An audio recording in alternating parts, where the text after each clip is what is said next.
Accountability from Formosa Plastics. In North Texas, flash flooding claims the lives of 2 people. What one mother has to say. And Congressman Michael Cloud says he's working to expand the Port of Calhoun and the Port of Victoria. Well, clearing skies is going to give us a rather chilly night, as a matter of fact, all the way down to San Marcos, San Antonio, and down toward the Pearsall area. They're going to be below freezing with their first killing frost of the season. We'll have more on your weather details coming up in a moment. And the St. Joseph Lady Flyers were in a dogfight tonight. We have highlights in sports. You're watching 25 News now at 10. Good evening and thank you for joining us. I'm Don Brubaker. And I'm Karina Garcia. At around 3:30 p.m., 2 African-American males wearing ski masks and armed with handguns entered the Supermercado Morales in the 2200 block of Lone Tree Road. The 2 suspects headed towards a check cashing station and then assaulted and took money from the lady working at that station. They shut down business for about an hour and a half during the police investigation. No one was injured. This is an ongoing investigation. Around 30 people stood outside the Formosa plant in Port Comfort this afternoon to initiate a worldwide hunger strike. Nearly 180,000 people, along with sea life, were impacted by a subsidiary Formosa company in Vietnam back in 2016 when toxic chemicals were released into the environment. Formosa paid $500 million to the Vietnamese government for damages, but to this day, many victims have not been compensated. The pollution devastated the environment, but while the community, people and fishermen seek restitution, many of them have been arrested for speaking out. Yes, of course we want fair compensation, and another thing is we want to release all the prisoners who related to this call. We want Formosa clean up the polluted area that they made a big mess there. Environmentalist Diane Wilson will refrain from eating and strike out in front of the plant until Formosa initiates some sort of response or change. District 27 U.S. Congressman Michael Cloud says he's working with the Corps of Engineers and other agencies to expand the Port of Calhoun and the Port of Victoria. Area leaders say that's key for economic development to continue in the crossroads. The expansion would allow for larger ships at the port system. Congressman Cloud is optimistic about the expansion, but stresses this project is going to take time to develop. What we're looking to do in the Port of Calhoun is to expand the project, to deepen it, to widen it, to allow bigger ships in. This will expand the capacity of that port and allow us to be a resource for the world and really help the economy here at home. Congressman Cloud says they are still looking at least a 2-year timeline for the full port expansion. In this Texas constitutional amendment election, Proposition 9 would authorize a cost of living adjustment for the teacher retirement system of Texas. It would provide a one-time transfer of funds for a cost of living adjustment of monthly death or retirement annuities from the teacher retirement system.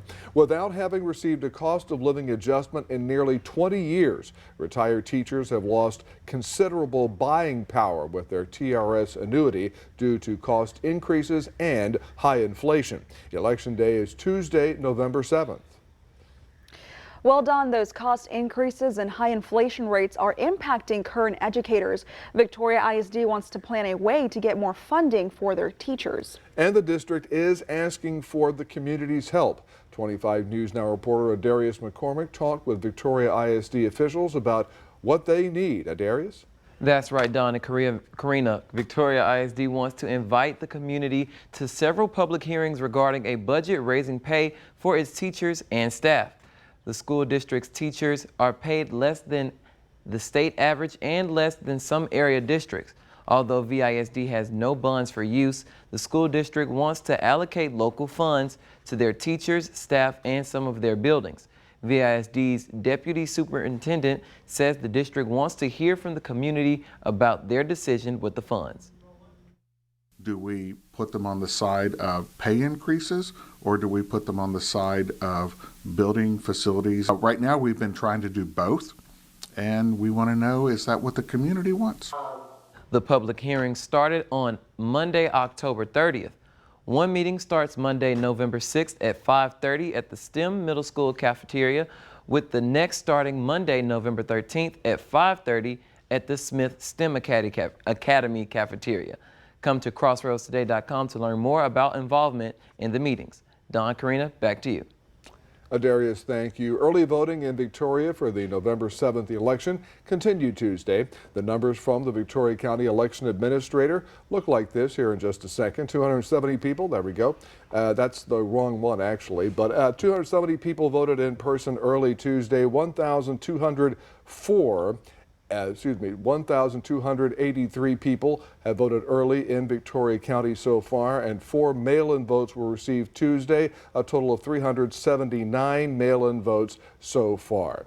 All right, let's take a first look at your forecast with First Warn Storm Team Chief Meteorologist Mac Pettis. Now, Mac, none of the counties in the Crossroads are under freeze warnings, but there are several in Texas and some not that far away from us. Yeah, absolutely. And the skies have cleared out, and that's one of the reasons why it is going to be getting colder.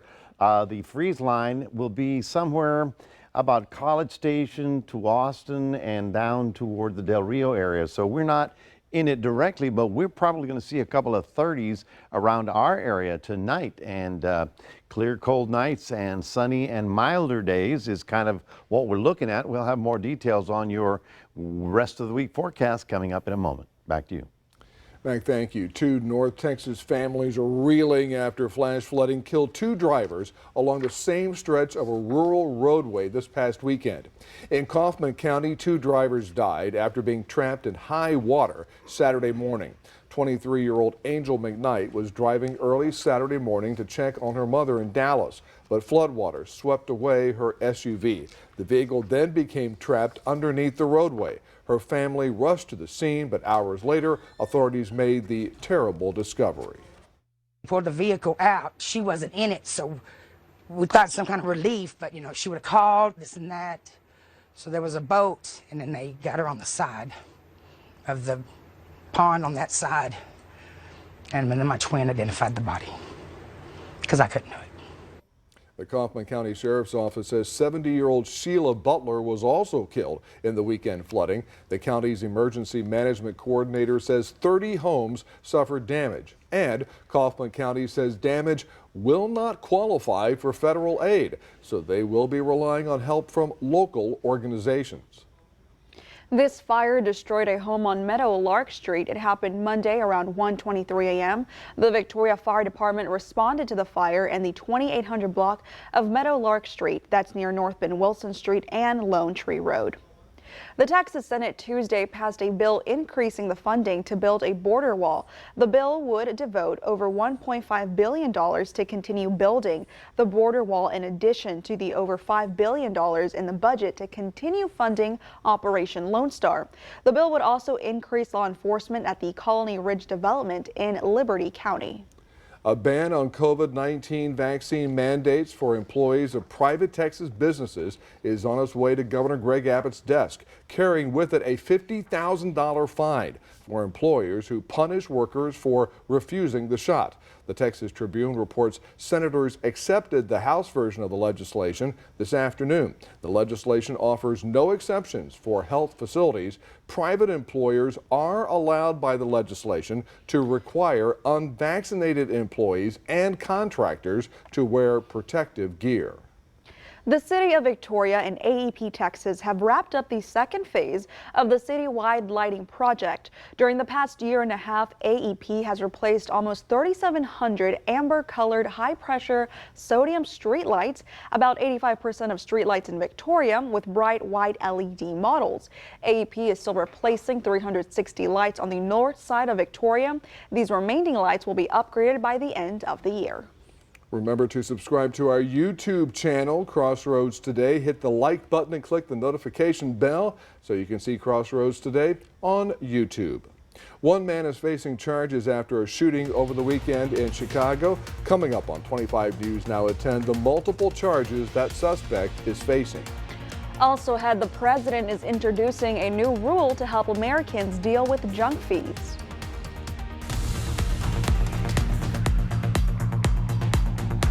Hi, I'm Detective Kelly Gibbs with the Victoria Police Department.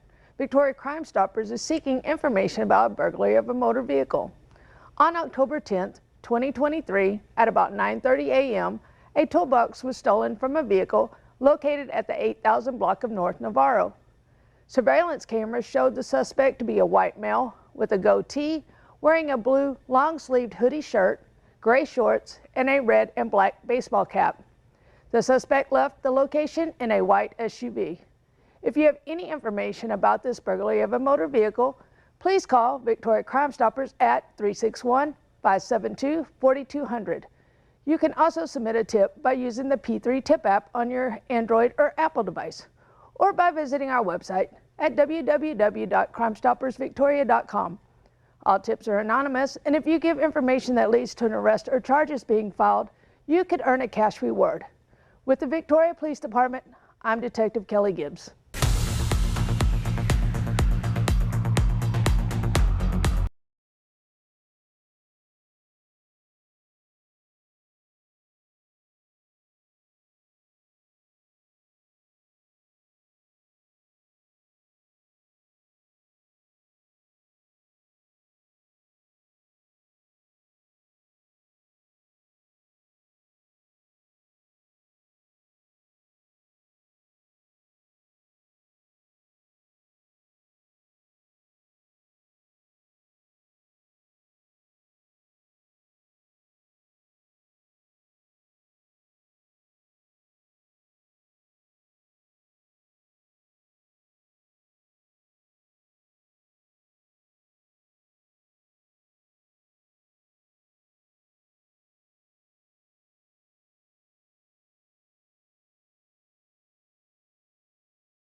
Twelve people were hurt in a shooting at a Halloween party in Chicago early Sunday morning.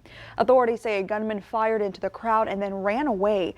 Officers quickly identified the suspected shooter and arrested 48-year-old William Groves nearby. He was charged with 15 counts of attempted murder. Authorities also recovered the gun. He's a convicted felon who shouldn't have had a gun. Again, he's a convicted felon who should not have had a gun. The victims include 6 women and 9 men between the ages of 26 and 53. 2 are in critical condition, and the shooting remains under investigation. President Biden is targeting financial advisors in his latest crackdown on junk fees. Yeah, a new rule will help Americans save money and expands the previous consumer advocacy steps the president has already taken. President Joe Biden unveiling new efforts to crack down on junk fees, this time for retirement accounts. Junk fees take real money out of pockets of Americans. The Labor Department proposing a rule that would raise the bar for financial planners who give advice to Americans on 401k plans and other retirement accounts. The rule tackling retirement savings seeks to close loopholes that allow advisors to recommend investments that aren't in the best interest of their client in order to secure a higher commission. When a person pays for trusted advice and it comes with a hidden cost, that's what I call a junk fee. And I think it's wrong. The White House estimates those conflicts of interest can cost Americans as much as 20% of their savings over a lifetime, and argues the new rule could save tens of billions of dollars. It will protect seniors from being exploited. It will protect many trustworthy financial advisors out there who are doing the right thing from unfair competition. The economy top of mind for most Americans as the president ramps up his 2024 re-election campaign. Earlier this month, the administration put pressure on several industries, from concert tickets to hotel rooms, to fully disclose their fees to consumers up front. If that ban goes into effect, companies charging junk fees could also be fined and even forced to pay customers back. The latest data shows the U.S.'s GDP grew nearly 5% last quarter, better than expected, with unemployment at record lows and wages up over the last year.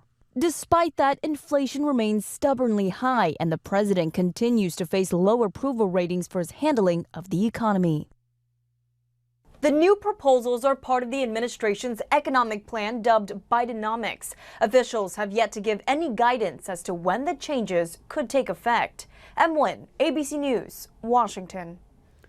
Governor Greg Abbott on Tuesday announced he had reached an agreement with Speaker Dade Phelan and House leaders on school vouchers. The Texas Tribune reports Phelan stopped short of calling it a done deal. Under this deal, parents would get access to over $10,000 per student to pay for private school tuition and other educational expenses.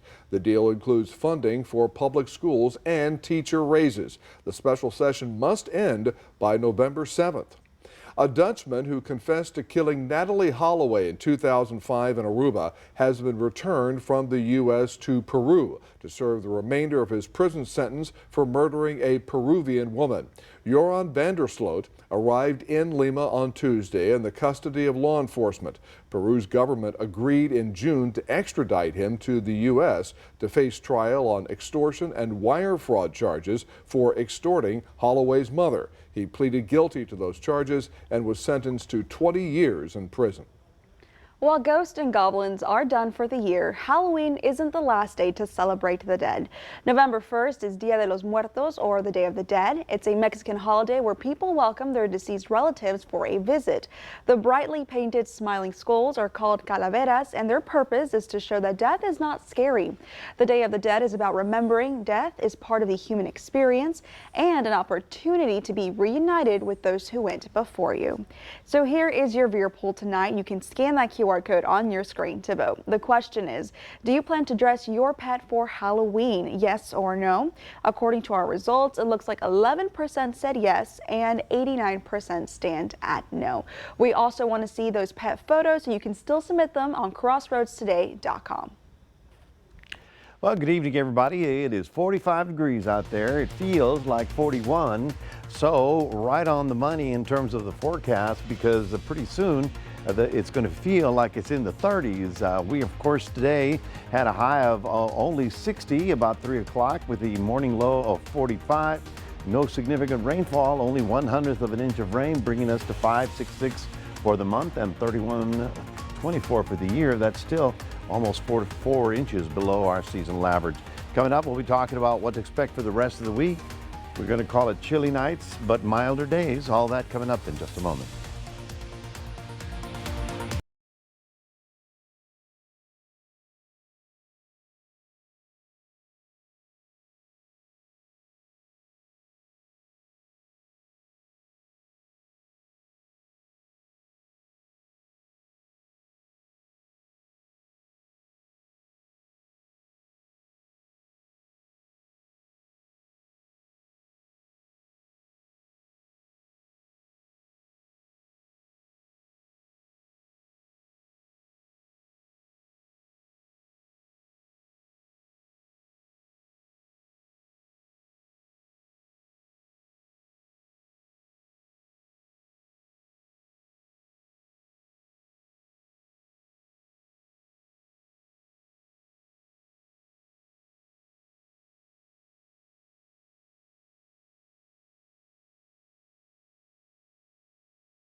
Well, good evening, everybody. You might have noticed the cloud deck just cleared out and all of a sudden got a little cooler and a little drier.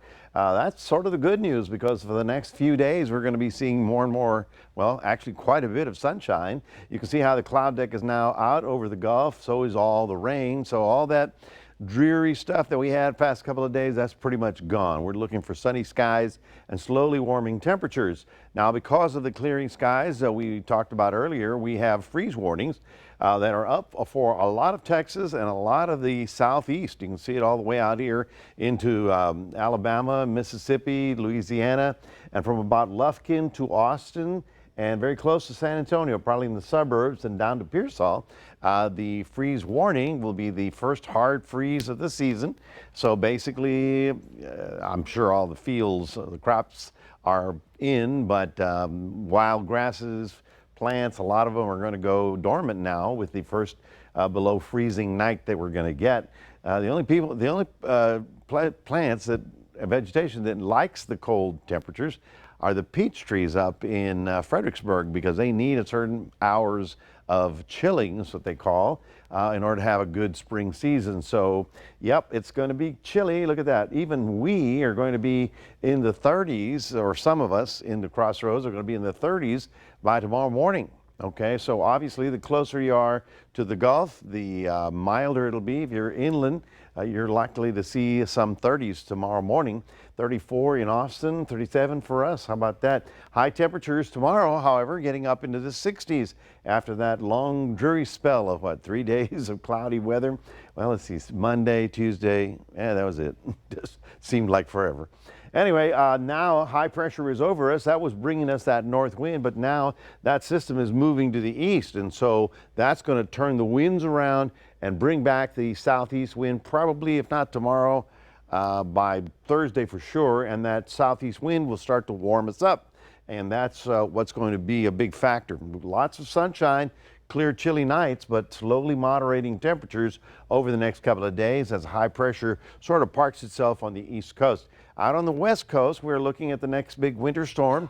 About 5 days from now, it's going to get close to our area, possibly passing through as a cold front with some sort of rain activity. Will certainly be on top of that as it gets across the Rockies, as you see it right there by Friday. Let's take a look at the Pacific. This is Hurricane Pilar, as you see right about there. It is forecast to move out into the ocean, which is going to be a big break if it happens, because I don't think Mexico's west coast can tolerate another storm. And you notice all these yellow lines, and they're pretty stacked together.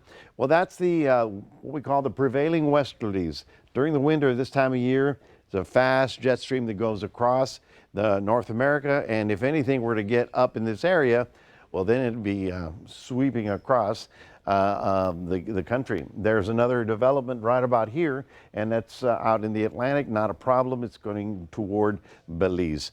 Forecast, we still have that marine advisory for the fishing situation, looking for lots of sunshine. High of 63 tomorrow in Port Lavaca. Lots of sunshine for Cuero, getting up to about 61.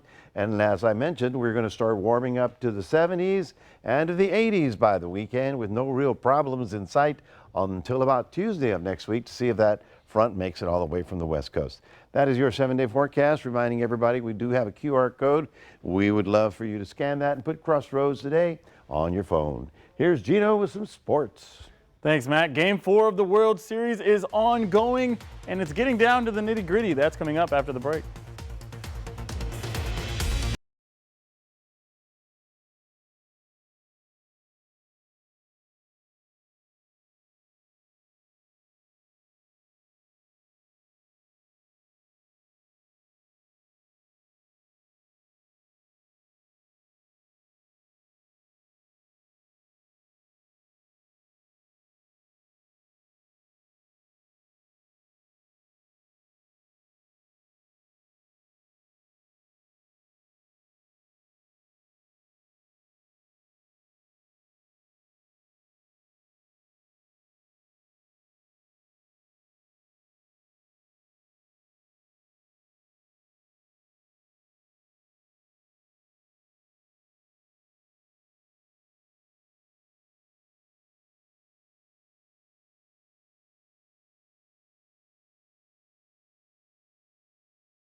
At a crossroads, the St. Joseph Lady Flyers battled to the last set tonight, and sports reporter Zach Brown has the latest. The St. Joseph Flyers took on Second Baptist in front of a packed home crowd with a trip to the regional finals on the line. The Flyers came into today's game as heavy favorites but dropped set 1. Desperately needing to win set 2, they found themselves down 24-20. Second Baptist trying to put it away, but a clutch dig saves the Flyers, who used a furious rally to storm all the way back and steal the set to tie the match at 1 set apiece. The Flyers, who seemed a bit off, were fired up at that point and began playing their best ball of the evening. With the momentum fully on the Flyers side, they would take set 3 as well to go up 2-1, putting Second Baptist on the ropes. But they weren't going away either. After being punched in the mouth, they too would respond and even the matchup at 2 sets apiece, taking us to a set 5 winner take all. Go all out right now. Every touch, every play, right here. Before the set, the Flyers had a talk with themselves in the team huddle. They knew their season was on the line, and they knew they needed to step up in crunch time as they had done all night. St. Joe came out hot and got the job done at home. Their sights now set on the regional round this Saturday as they continue their push for a state title. Zach Brown, KVUE-TV 25, News Now Sports. And in football, the first-year head football coach for the Victoria East Titans is turning heads on and off the field and will be receiving an award for his efforts. Dave Campbell's Texas Magazine and Be Well Texas is recognizing Charlie Reeve along with 13 other head football coaches around the Lone Star State for their leadership during this season. Reeve will be presented with the Unsung Coaches Heroes Award paired with a commemorative football and $1,000 for the Titan program. He will be honored before the Battle of the Boot Friday night at 7:30.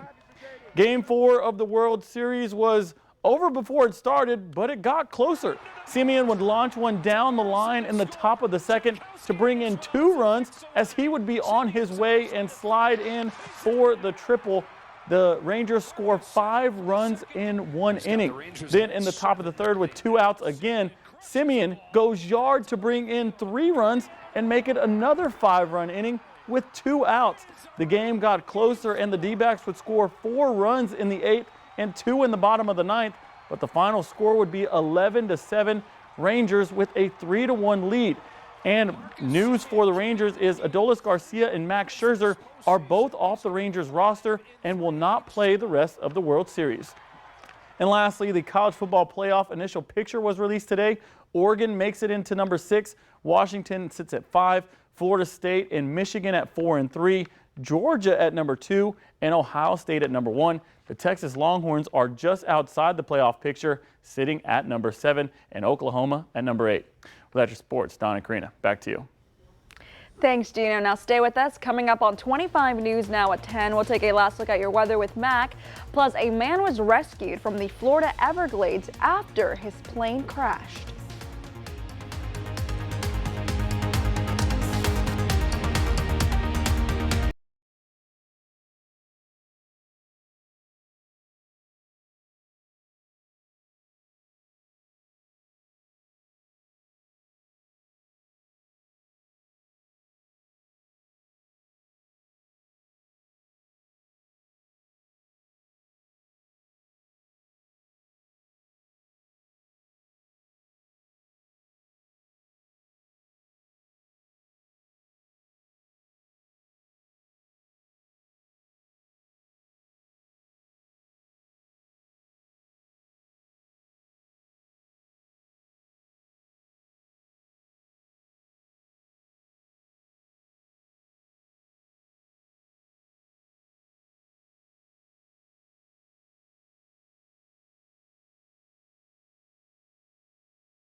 Was rescued after a small plane crashed in the Florida Everglades. The Broward County Sheriff's Office got reports of a downed aircraft around 10 this morning. Emergency crews responded to the call and found one man on board who had a leg injury. The crew pulled the man to safety and transported him to a nearby hospital. The scene will be turned over to the National Transportation Safety Board to investigate the cause of the incident. Up in Minnesota, residents of Duluth woke up to the first snowfall of the season this morning. The Twin Cities area and much of the rest of Minnesota had 1 to 3 inches of snow from late Monday into Tuesday. Much of the snow has melted around the Duluth area, but trick-or-treaters needed to bundle up tonight.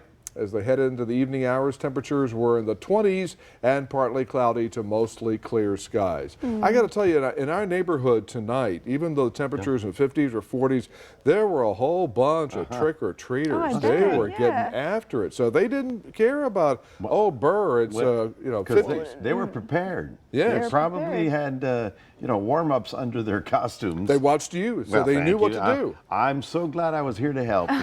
All the little ghosts and goblins. Hope they had a great night. Now, right now, you got to go to bed. Some of you have school tomorrow. Anyway, folks, for the next few days, we've got a lot of sunshine. Everything's cleared up, and that dreary stuff that we had for 2 days is gone. Look for a high of 63 tomorrow, and then in the 70s by Friday, and in the 80s over the weekend. We don't really have any real weather coming in until the next front, which is probably Tuesday of next week. That's your 7-day forecast. Alrighty, thank you, Mac. Now, the Kenergy is strong with this doll. Mattel has released a new Ken that is not just Ken. He's actually designed after Ryan Gosling's much-loved character in the Barbie movie. Ken is wearing the legendary I Am Kenough sweatshirt, sweatpants, headband, and of course the horse charm. But too bad the Ken's Mojo Dojo Casa House is not included. He's Kenough. I believe everything you said. I didn't know this, but I believe everything you said. Okay. Well, I know Mac is not really a big fan of the Barbie movie. Well, he had a funny character in the movie, but so we'll let now he gets a doll out of it. That's pretty good. Yeah, he's Kenough. Alrighty. Well, thank you for joining us for 25 News Now at 10. Join Carolina Astorine and meteorologist Parker Cox for 25 News Now Sunrise starting at 5 a.m. Good night, everybody.